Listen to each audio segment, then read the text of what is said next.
Good morning बेटा। बेटा जो साडा पिछला लैक्चर सी उहदे विच असीं डिस्कस कीता सी सेंट्रल बैंक की है तो उहदे फंक्शन की ने।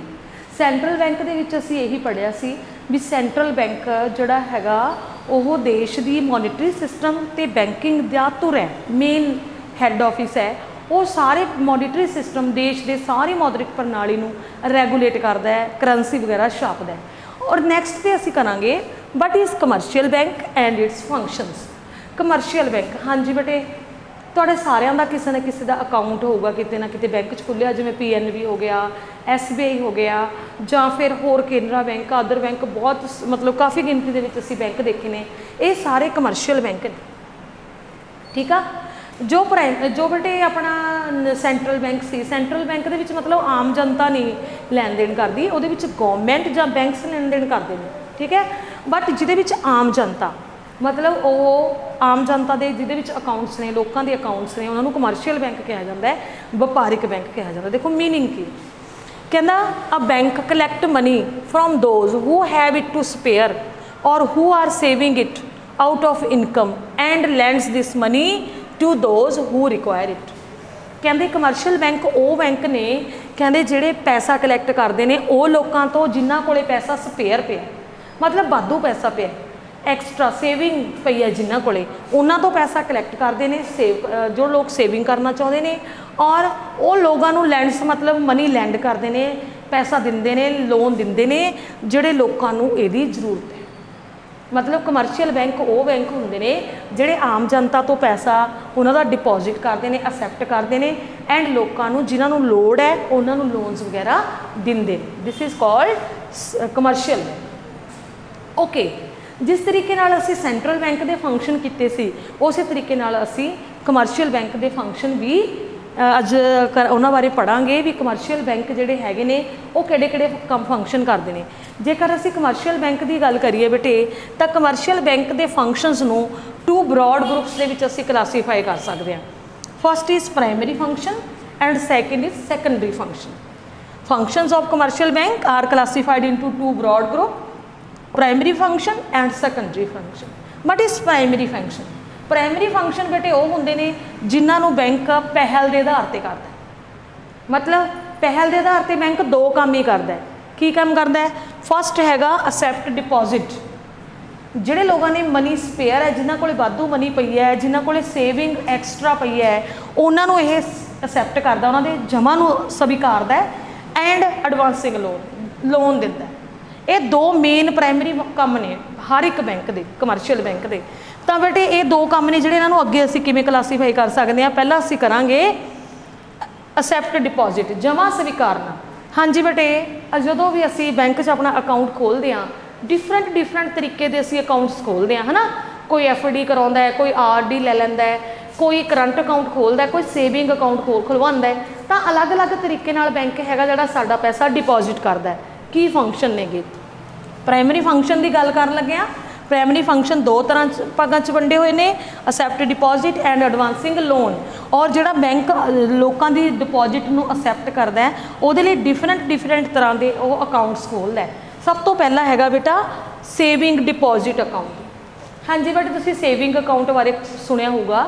सेविंग अकाउंट दे विच की हुंदा है, असी इहदे विच विड्रॉल ते डिपॉजिटर ते मतलब ये इंस्ट्रक्शनस फॉलो करनियां पैंदियां ने सानू भी उहदे विच असी मतलब सानू पैसा जमा कराउण ते भी इंस्ट्रक्शन हुंदियां ने, कढवाउण ते भी इहदे ते थोड़ा मोटा ब्याज मिलता है। ब्याज का रेट नो डाउट घट हुंदा है पर थोड़ा ब्याज इहदे ते मिलता है। इहदे विच बस एक हुंदा है भी सेविंग जो असी करते हैं, डिपॉजिट करते हैं मनी, उहदे लई भी कुछ इंस्ट्रक्शनस ने भी असी कितनी बार पैसा जमा करा सकते हैं, कितनी बार कढ़वा सकते हैं। डिफरेंट बैंक्स डिफरेंट तरीके की सानू इंस्ट्रक्शन फॉलो करता है। अगे आ गया बेटा fixed deposit account. Fixed deposit account तुसीं FD वर्ड तो कदे सुनिया होगा, FD करा लेने असीं। फिक्सड डिपॉजिट मतलब असीं की करते हैं 1 साल लई, 2 साल लई, 4 साल लई, 3 साल लई, जां मतलब लंबे समय के लिए असीं FD करा दिंदे हां। पैसा फिक्स समय तक डिपॉजिट कर देंगे। उहदे विच की हुंदा है असी जो तक वह फिक्स स्टिपुलेटेड पीरीयड नहीं आता है वह पूरा मतलब वो जो तक वो मतलब खत्म नहीं होंदा जिहड़ा टाइम तक असी ने लिया होया है। जेकर असी वो तो पहला पैसा कढ़ाउने तो बैंक कुछ खर्चा कटदा है, कुछ पैसा साडा इंटरस्ट कट के सानू पैसा मिलता है। तो फिक्स डिपॉजिट का इहदे ते ब्याज बहुत ज़्यादा हुंदा है। जिन्ने लंबे समय तक तुसी पैसा जमा कराओगे उन्ना ही ज़्यादा ब्याज का रेट वाधा रहूगा। बस ये एक प्रॉब्लम होंदी है कि जो तक वो टाइम लिमिट नहीं आती, स्टिपुलेटेड पीरियड नहीं आता, उदों तक असी पैसा नहीं कढ़वा सकते। करंट अकाउंट बेटे मेनली बिजनेसमैन खुलवाते हैं, या ट्रेडर्स व्यापारी ਜਿਹੜੇ ਨਿੱਤ ਦੇਣ ਲੈਣ ਕਰਦੇ ਨੇ। ਜਿਵੇਂ ਕੋਈ ਸਾਡਾ ਸੈਲਰੀ ਅਕਾਊਂਟ ਹੋ ਗਿਆ, ਉਹਨੂੰ ਵੀ ਅਸੀਂ ਕਰੰਟ ਅਕਾਊਂਟ ਦਾ ਨਾਮ ਹੀ ਦੇ ਦਿੰਦੇ ਆ। ਇਹਦੇ ਵਿੱਚ ਇੱਕ ਮੇਨ ਚੀਜ਼ ਹੁੰਦੀ ਹੈ, ਇਹਦੇ ਵਿੱਚ ਬੇਟੇ ਵਿਡਰੋਲ ਤੇ ਡਿਪੋਜ਼ਿਟ ਦੀ ਕੋਈ ਸਮਾਂ ਸੀਮਾ ਨਹੀਂ ਹੁੰਦੀ ਹੈਗੀ। ਇਹਦੇ ਵਿੱਚ ਮਤਲਬ ਅਸੀਂ ਕਦੋਂ ਮਰਜ਼ੀ ਪੈਸਾ ਕਢਵਾ ਸਕਦੇ ਹਾਂ, ਕਦੋਂ ਮਰਜ਼ੀ ਪੈਸਾ ਜਮ੍ਹਾਂ ਕਰਵਾ ਸਕਦੇ ਹਾਂ। ਬਸ ਇਹਦੇ 'ਤੇ ਇੱਕ ਚੀਜ਼ ਹੈ, ਇਹਦੇ 'ਤੇ ਕੋਈ ਵੀ ਵਿਆਜ ਬੈਂਕ ਵੱਲੋਂ ਨਹੀਂ ਮਿਲਦਾ। Next is recurring deposit account, ਜਿਹਨੂੰ RD भी कहा जाता है। हाँ जी बेटा, तुसी देखते ही हो भी गवर्नमेंट के द्वारा ਜਾਂ सरकार के द्वारा ਜਾਂ बैंकों के द्वारा भी सानू कुछ मतलब सानू कुछ ऑप्शन दित्तियां जांदियां ने। जिवें फॉर एग्जाम्पल कुछ समा पहला आया सी भी जेकर तुहाडी लड़की की एज 12 साल तो घट है तो तुसी साडे बैंक तो ये RD लै सकते हो। हर महीने हर साल तुसी जिवें 12,000 10,000 पूरे साल का तुसी जमा कराना है। जो तुहाडी बेटी 20 साल की होगी या 21 साल की होगी तो तुहानू विद इंटरस्ट इन्ना पैसा मिलूगा, है ना। गौरमेंट इस सॉरी बैंक इस तरीके नाल सानू ऑफर दिंदे ने।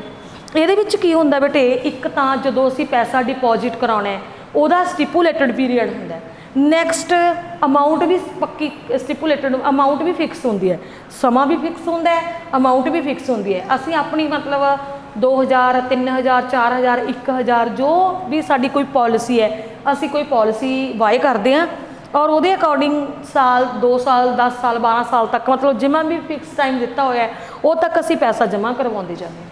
RD दे जिवें फिक्स अकाउंट दे विच आपां नूं इंटरस्ट मिलता है, उस तरीके नाल इहते भी बहुत ज़्यादा ब्याज मिलता है। जिन्नी RD तुसीं लंबे समय लिए कराओगे उन्ना तुहानूं पैसा ब्याज ज़्यादा मिलूगा। अगे आगे बेटे home safe account, home safe account भी बैंक खोलता है, लोगों का एक्सैप्ट करता डिपॉजिट। इस तरीके नाल भी की हुंदा है, डोर टू डोर जाके बैंक के इंपलॉइज़ छोटे छोटे मनी सेवर जां गल्ला जिन्हों आपां कह दिंदे आ वो सानूं दे के जांदे ने। ਉਹਦੀ ਚਾਬੀ ਜਿਹੜੀ ਹੁੰਦੀ ਹੈ ਉਹ ਬੈਂਕ ਕੋਲ ਹੁੰਦੀ ਹੈ। ਫਿਰ ਉਹ ਮਹੀਨੇ ਮਗਰੋਂ ਜਾਂ 2 ਜਿਵੇਂ ਵੀ ਉਹਨਾਂ ਦੀ ਸਮਾਂ ਸੀਮਾ ਰੱਖੀ ਹੁੰਦੀ ਹੈ, ਉਹਨਾਂ ਦੇ ਇੰਪਲੋਈਜ਼ ਆਉਂਦੇ ਨੇ ਬੈਂਕ ਦੇ, ਉਹ ਮਨੀ ਬਾਕਸ ਲੈ ਜਾਂਦੇ ਨੇ ਔਰ ਉਹ ਆਪਣੇ ਮਨੀ ਬਾਕਸ ਨਹੀਂ ਲੈ ਕੇ ਜਾਂਦੇ ਸੌਰੀ, ਉਹ ਚਾਬੀ ਆਪਣੀ ਚਾਬੀ ਨਾਲ ਤਾਲਾ ਖੋਲ੍ਹਦੇ ਨੇ। ਉਹਦੇ ਵਿੱਚ ਜਿੰਨੇ ਵੀ ਪੈਸੇ ਹੁੰਦੇ ਨੇ 100 200 500 1000 ਜਿੰਨਾ ਵੀ ਸਾਡਾ 1 ਮਹੀਨੇ ਦਾ ਅਸੀਂ ਜਮ੍ਹਾਂ ਕਰ ਲਿਆ ਉਹ ਚੱਕ ਲੈ ਜਾਂਦੇ ਨੇ ਔਰ ਬੈਂਕ 'ਚ ਜਾ ਕੇ ਸਾਡੇ ਨਾਮ 'ਤੇ ਜਮ੍ਹਾਂ ਕਰਦੇ ਨੇ। ਇਹਨੂੰ ਹੋਮ ਸੇਫ ਅਕਾਊਂਟ ਕਿਹਾ ਜਾਂਦਾ ਹੈ। ਇਹ ਬੇਟੇ ਛੋਟੀਆਂ ਬੱਚਤਾਂ ਦੇ ਲਈ ਲੋਕਾਂ ਦੇ ਵਿੱਚ, ਗ੍ਰਹਿਣੀਆਂ ਦੇ ਵਿੱਚ, ਘਰੇਲੂ ਔਰਤਾਂ ਦੇ ਵਿੱਚ ਛੋਟੀਆਂ ਬੱਚਤਾਂ ਨੂੰ ਕਲਟੀਵੇਟ ਕਰਨ ਦੇ ਲਈ ਇਸ ਤਰੀਕੇ ਦੇ ਅਕਾਊਂਟਸ ਖੋਲ੍ਹੇ ਜਾਂਦੇ ਨੇ। ਇਸ ਤਰੀਕੇ ਦੇ ਨਾਲ ਜਿਹੜਾ ਬੈਂਕ ਹੈ ਉਹ ਲੋਕਾਂ ਦੇ ਪੈਸੇ ਇਹ ਡਿਫਰੈਂਟ ਅਕਾਊਂਟ ਖੋਲ੍ਹ ਕੇ ਐਕਸੈਪਟ ਕਰਦਾ ਹੈ, ਲੋਕਾਂ ਦਾ ਪੈਸਾ ਜਮ੍ਹਾਂ ਕਰਦਾ ਹੈ। ਨੈਕਸਟ ਸੈਕਿੰਡ ਬੇਟੇ ਪ੍ਰਾਇਮਰੀ ਫੰਕਸ਼ਨ ਹੈ ਬੈਂਕ ਦਾ ਐਡਵਾਂਸਿੰਗ ਲੋਨ। ਮੈਂ ਤੁਹਾਨੂੰ ਪਹਿਲਾਂ ਵੀ ਦੱਸਿਆ ਜੋ ਕੰਮ ਬੈਂਕ ਪਹਿਲ ਦੇ ਆਧਾਰ 'ਤੇ ਕਰਦਾ ਹੈ, ਪਹਿਲਾ ਹੈਗਾ ਲੋਕਾਂ ਦਾ ਪੈਸਾ ਜਮ੍ਹਾਂ ਕਰਦਾ ਹੈ ਔਰ ਉਸ ਤੋਂ ਬਾਅਦ ਲੋਨ ਲੋਕਾਂ ਨੂੰ ਦਿੰਦਾ ਹੈ। ਲੈਂਡਰਸ ਜਿਨ੍ਹਾਂ ਨੂੰ ਪੈਸੇ ਦੀ ਲੋੜ ਹੈ ਉਹਨਾਂ ਨੂੰ ਮਨੀ ਵੀ ਲੈਂਡ ਕਰਦਾ। ਓਕੇ, ਕਿਸ ਤਰੀਕੇ ਨਾਲ ਲੋਨ ਦੇ ਸਕਦਾ ਬੈਂਕ, ਕਿਸ ਤਰੀਕੇ ਦੇ ਲੋਨ ਦਿੰਦਾ? ਫਸਟ ਹੈਗਾ ਮਨੀ ਐਟ ਕਾਲ ਜਾਂ short notice. Money at short notice ਇਹ ਮੇਨ 14 ਦਿਨਾਂ ਦਾ ਇਹਦਾ ਸਿਸਟਮ ਹੁੰਦਾ ਹੈ, ਪ੍ਰੋਸੀਜਰ ਹੁੰਦਾ ਹੈ। ਅਸੀਂ ਬੈਂਕ ਤੋਂ ਪੈਸਾ ਲੈ ਸਕਦੇ ਹਾਂ ਪਰ ਉਹਨੂੰ ਤੁਸੀਂ ਜਦੋਂ ਵੀ ਬੈਂਕ ਤੋਂ ਕਾਲ ਆ ਗਈ 14 ਦਿਨਾਂ ਦੇ ਅੰਦਰ ਅਸੀਂ ਮੋੜਨੇ ਨੇ। ਇਸ ਤਰੀਕੇ ਨਾਲ ਵੀ ਬੈਂਕ ਨੇ ਸਾਨੂੰ ਨੋਟਿਸ ਭੇਜਤਾ, ਨਾਲ ਦੀ ਨਾਲ ਸਾਨੂੰ ਪੈਸਾ ਜਮ੍ਹਾਂ ਕਰਾਉਣਾ ਪਿਆ, 14 ਦਿਨਾਂ ਦੇ ਵਿੱਚ ਪੈਸਾ ਮੋੜਨਾ ਹੁੰਦਾ ਹੈ। ਇਹਨੂੰ ਮਨੀ ਐਟ ਕਾਲ ਜਾਂ ਮਨੀ ਐਟ ਸ਼ਾਰਟ ਨੋਟਿਸ ਵੀ ਅਸੀਂ ਕਹਿੰਦੇ ਹਾਂ। ਇਸ ਤਰੀਕੇ ਨਾਲ ਵੀ ਬੈਂਕ ਲੋਨ ਦਿੰਦਾ ਹੈ। ਸੈਕਿੰਡ ਹੈਗਾ ਬੇਟਾ ਕੈਸ਼ ਕ੍ਰੈਡਿਟ। ਬਟ ਇਸ ਕੈਸ਼ ਕ੍ਰੈਡਿਟ ਦੇ ਵਿੱਚ ਹੁੰਦਾ ਹੈ ਵੀ ਫੋਰ ਐਗਜ਼ਾਮਪਲ ਅਸੀਂ ਬੈਂਕ ਤੋਂ ਕੋਈ ਲੋਨ ਲੈਣਾ ਤਾਂ ਜਿੰਨੇ ਦਾ ਅਸੀਂ ਲੋਨ ਲੈਣਾ ਹੈ ਉਹਨੇ ਦੀ ਸਾਨੂੰ ਕੋਈ ਸਿਕਿਉਰਿਟੀ ਰੱਖਣੀ ਪਊਗੀ। ਕੋਈ ਸਾਡਾ ਸਟਾਕ ਹੋ ਸਕਦਾ ਹੈ, ਕੋਈ ਬੌਂਡਸ ਹੋ ਸਕਦੇ ਨੇ, ਕੋਈ ਵੀ ਇਸ ਤਰੀਕੇ ਦੀ ਕੋਈ ਸਿਕਿਉਰਿਟੀ ਰੱਖ ਕੇ ਅਸੀਂ ਕੈਸ਼ ਲੈ ਸਕਦੇ ਹਾਂ ਔਰ ਉਹਦੇ ਬਦਲੇ ਜਿੰਨਾ ਅਸੀਂ ਕੈਸ਼ ਲਿਆ ਉਹਨੇ ਦੀ ਸਾਡੀ ਸਿਕਿਉਰਿਟੀ, ਸਾਡੀ ਕੋਈ ਜ਼ਮੀਨ ਦੇ ਕਾਗਜ਼ ਹੋ ਗਏ, ਅਸੀਂ ਉਹਨਾਂ ਨੂੰ ਬੈਂਕ ਕੋਲ ਸਾਨੂੰ ਗਿਰਵੀ ਰੱਖਣੇ ਪੈਣਗੇ ਤੇ ਫਿਰ ਅਸੀਂ ਲੋਨ ਲੈ ਸਕਦੇ ਹਾਂ। Okay, overdraft. What is overdraft? Overdraft is very important term of banking system. Overdraft ਦਾ ਮਤਲਬ ਹੁੰਦਾ ਬੇਟਾ ਫੋਰ ਐਗਜ਼ਾਮਪਲ ਸਾਡੇ ਬੈਂਕ ਦੇ ਵਿੱਚ ਰੁਪਇਆ 50,000 ਰੁਪਇਆ ਸੀ, ਸਾਨੂੰ ਲੋੜ ਪੈ ਗਈ 55,000 ਦੀ, ਅਸੀਂ ਬੈਂਕ 'ਚੋਂ 55,000 ਕਢਾ ਲਿਆ ਤਾਂ ਇਹ ਕੀ 5,000 ਕੀ ਕਰਾ ਲਿਆ ਅਸੀਂ? ਓਵਰਡਰਾਫਟ ਕਢਾ ਲਿਆ। ਮਤਲਬ ਸਾਡੀ ਬੈਂਕ ਦੇ ਵਿੱਚ ਜਿੰਨੀ ਅਮਾਊਂਟ ਪਈ ਹੈ ਉਸ ਤੋਂ ਜ਼ਿਆਦਾ ਪੈਸਾ ਕਢਾ ਲੈਣਾ ਓਵਰਡਰਾਫਟ। ਹੁਣ ਤੁਸੀਂ ਕਹੋਗੇ ਵੀ ਇਸ ਤਰੀਕੇ ਨਾਲ ਤਾਂ ਮੈਡਮ ਪੈਸਾ ਦਿੰਦਾ ਹੀ ਨਹੀਂ ਬੈਂਕ, बट बेटे ਜਿਹੜੇ ਕਸਟਮਰਾਂ ਦੀ ਰੈਪੂਟੇਸ਼ਨ ਚੰਗੀ ਹੋਵੇ ਬੈਂਕ ਦੇ ਵਿੱਚ ਲੈਣ ਦੇਣ ਉਹਨਾਂ ਦਾ ਚੰਗਾ ਚੱਲ ਰਿਹਾ ਮੈਨੇਜਰ ਇਹਦੀ ਮਨਜ਼ੂਰੀ ਦੇ ਸਕਦਾ ਹੈ ਵੀ ਇਹ ਸਾਡਾ 올ਡ ਕਸਟਮਰ ਹੈ ਇਹਦੀ ਰੈਪੂਟੇਸ਼ਨ ਬਹੁਤ ਅੱਛੀ ਹੈ ਤਾਂ ਉਹ ਸਾਨੂੰ ਓਵਰਡਰਾਫਟ ਵੀ ਦੇ ਸਕਦਾ ਹੈ। ਔਰ ਓਵਰਡਰਾਫਟ ਤੇ ਬੇਟੇ ਜਿੰਨੇ ਦਾ ਅਸੀਂ ਓਵਰਡਰਾਫਟ ਕੀਤਾ ਹੈ 5 ਦਾ 10 ਦਾ ਜਿੰਨੇ ਦਾ ਵੀ ਅਸੀਂ ਵੱਧ ਪੈਸਾ ਕਢਵਾਇਆ ਹੈ ਉਹਨੂੰ ਲਿਮਟਡ ਟਾਈਮ ਦੇ ਵਿੱਚ ਪੈਸਾ ਮੋੜਨਾ ਪਊਗਾ ਔਰ ਸਾਨੂੰ ਇਹਦੇ ਤੇ ਵਿਆਜ ਵੀ ਦੇਣਾ ਪਊਗਾ। Next discounting of bill. हाँ जी बट ये चैप्टर तुसी +1 च भी पढ़ के गए हो। Bill of exchange, bill of exchange दे विच की करदे हुंदे सी फॉर एग्जाम्पल असी क्रेडिट सेल करती मतलब माल उधारा बेचदा 50,000 का माल उधारा बेचता ਜਿਹੜੇ ਡੈਟਰ ਨੂੰ ਅਸੀਂ ਮਾਲ ਵੇਚਿਆ ਹੁਣ ਅਸੀਂ ਤਾਂ ਉਹਨੂੰ ਜਾਣਦੇ ਨਹੀਂ ਸੀ ਉਹ ਸਾਨੂੰ ਚੈੱਕ ਦੇ ਗਿਆ 50,000 ਦੇ ਉਹਨੇ ਕਿਹਾ ਵੀ ਆ ਮੇਰੇ ਤੋਂ ਚੈੱਕ ਲੈ ਲਓ 3 ਮਹੀਨੇ ਮੰਗਰੋ ਮੇਰੇ ਅਕਾਊਂਟ ਚੋਂ ਪੈਸੇ ਕਢਵਾ ਲਿਓ। ਫॉर एग्जाम्पल ਸਾਨੂੰ 3 ਮਹੀਨੇ ਤੋਂ ਪਹਿਲਾਂ ਪੈਸੇ ਦੀ ਲੋੜ ਪੈ ਗਈ ਦੂਜੇ ਮਹੀਨੇ ਜਾਂ ਪਹਿਲੇ ਮਹੀਨੇ ਦੁਬਾਰਾ ਪੈਸੇ ਦੀ ਲੋੜ ਪੈ ਗਈ ਫਿਰ ਅਸੀਂ ਉਹੀ ਚੈੱਕ ਲੈ ਕੇ ਗਏ ਬੈਂਕ ਕੋਲ ਲਗਾਏ ਔਰ ਬੈਂਕ ਸਾਨੂੰ ਸਮੇਂ ਤੋਂ ਪਹਿਲਾਂ ਸਾਡੇ ਬਿੱਲ ਡਿਸਕਾਊਂਟ ਕਰ ਦਿੰਦਾ ਹੈ। ਬਸ ਇਹਦੇ ਵਿੱਚ ਇੱਕੋ ਹੀ ਪ੍ਰੋਬਲਮ ਹੈ ਵੀ ਜਿੰਨੇ ਦਾ ਸਾਡਾ ਚੈੱਕ ਹੈ ਸਾਨੂੰ ਉਹਨਾਂ ਟੋਟਲ ਪੈਸਾ ਨਹੀਂ ਮਿਲਦਾ ਉਹਦੇ 'ਚ ਕੁਝ ਕੱਟ ਕੇ ਮਿਲੂ ਬੈਂਕ ਆਪਣੇ ਬਿਹਾਰ 'ਤੇ ਸਾਨੂੰ ਪੇਮੈਂਟ ਕਰ ਦੂਗਾ ਜਿਹੜਾ ਬੈਂਕ ਦੇ ਕਸਟਮਰ ਜਿਹਦਾ ਉਹ ਚੈੱਕ ਹੈ ਜਿਹੜੇ ਬੰਦੇ ਦਾ ਉਹ ਬੰਦਾ ਤਾਂ ਉਹ ਲਿਮਟ ਜਿਹੜਾ ਮਤਲਬ ਫਿਕਸ ਟਾਈਮ ਹੈ ਉਹਦੇ 'ਤੇ ਮੋੜੂਗਾ ਬੈਂਕ ਨੂੰ ਪੈਸੇ ਪਰ ਬੈਂਕ ਸਾਨੂੰ ਸਮੇਂ ਤੋਂ ਪਹਿਲਾਂ ਸਾਡਾ ਬਿੱਲ ਹੈ ਜਿਹੜਾ ਪਰ ਨੋਟ ਹੈ ਸਾਡੇ ਕੋਲੇ ਪਿਆ ਜਾਂ ਸਾਡੇ ਕੋਲ ਚੈੱਕ ਪਏ ਨੇ ਉਹਨੂੰ ਸਮੇਂ ਤੋਂ ਪਹਿਲਾਂ ਵੀ ਡਿਸਕਾਊਂਟ ਅਸੀਂ ਕਰਵਾ ਸਕਦੇ ਹਾਂ ਪਰ ਇਹਦੇ ਤੇ ਬੈਂਕ ਕੁਝ ਪੈਸਾ ਕੱਟੇਗਾ। Next is short term loan. Short term loan ਹੁੰਦਾ ਬੇਟੇ ਜਿਹੜੇ ਵਿਦਿਨ ਅਸੀਂ ਨੇ ਵਿਦਿਨ ਈਅਰ ਅਸੀਂ ਵਾਪਸ ਕਰ ਰਹੇ ਨੇ मतलब विदिन 12 मंथ्स असी वापस करने ही करने असी 6 महीने लिए 10 महीने लिए 7 महीने लिए 5 महीने लिए बैंक लिए तो एक असी लोन ले लिया शॉर्ट टर्म लोन लंबे समय लिए नहीं सिर्फ 1 साल के जो असी लोन मोड़ना है उन्होंने शॉर्ट टर्म लोन कहते हैं। बैंक इस तरीके के लोन्स भी कस्टमर्स को दिंदा है। Okay next is long term loan. Long term loan are those loans जिन्हों की असी पेमेंट 1 साल तो बाद करनी है। फॉर एग्जाम्पल असी कोई कार ली है ना कार ते असी लोन करवा लिया लोन करवा के मतलब असी वो 3 साल लोन भरिया 3 साल असी किश्त भरी गए मतलब साल तो वध समा सी ना इनू लॉन्ग टर्म लोन कहा जाता है। हाँ जी बेटा this is all about what is commercial bank and what are its primary function.